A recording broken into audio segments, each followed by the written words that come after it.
Monster, the Ed Gein story shows the titular character murdering his brother, raising questions about the real-life story. Continuing Ryan Murphy's divisive line of serial killer biographical series is Monster Season 3, focusing on one of the most horrific figures in history, examining the life and circumstances that led Ed Gein to commit his gruesome crimes.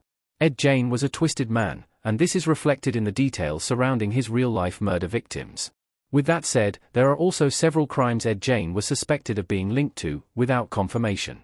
These unsolved murders and disappearances can only be theorized upon in retrospect, making it all the more important to research the facts associated with these tragedies. Henry Gein's death in 1944 was ruled an accident.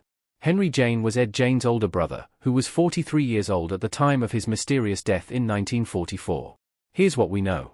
Henry and Ed Gein were reportedly burning marsh vegetation on their property, a common method used during the time to alleviate unwanted overgrowth. At some point, the fire spread, and the fire department was called. The fire department spent much of the day containing the flames, then Ed Gein reported his brother missing after they had left. A search party was sent out to find him, and Henry Gein's body was found face down with no burns, and he seemed to have been dead for a while. The coroner did not perform an autopsy, and instead ruled the death as asphyxiation after the police dismissed the possibility of foul play.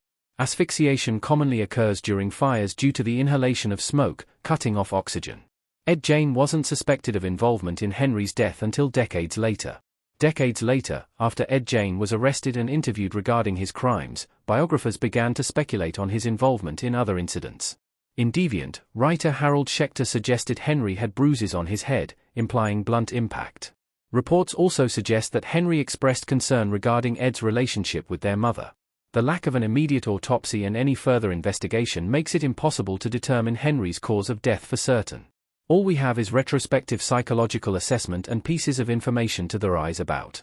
Why Monster? The Ed Gein story shows Ed Gein killing Henry. The TV series evidently offers its own perspective on the situation, suggesting a belief that Ed Gein killed his brother. It is important, however, to remember that a biographical drama will almost always pick the more dramatic option in a matter of unclear speculation.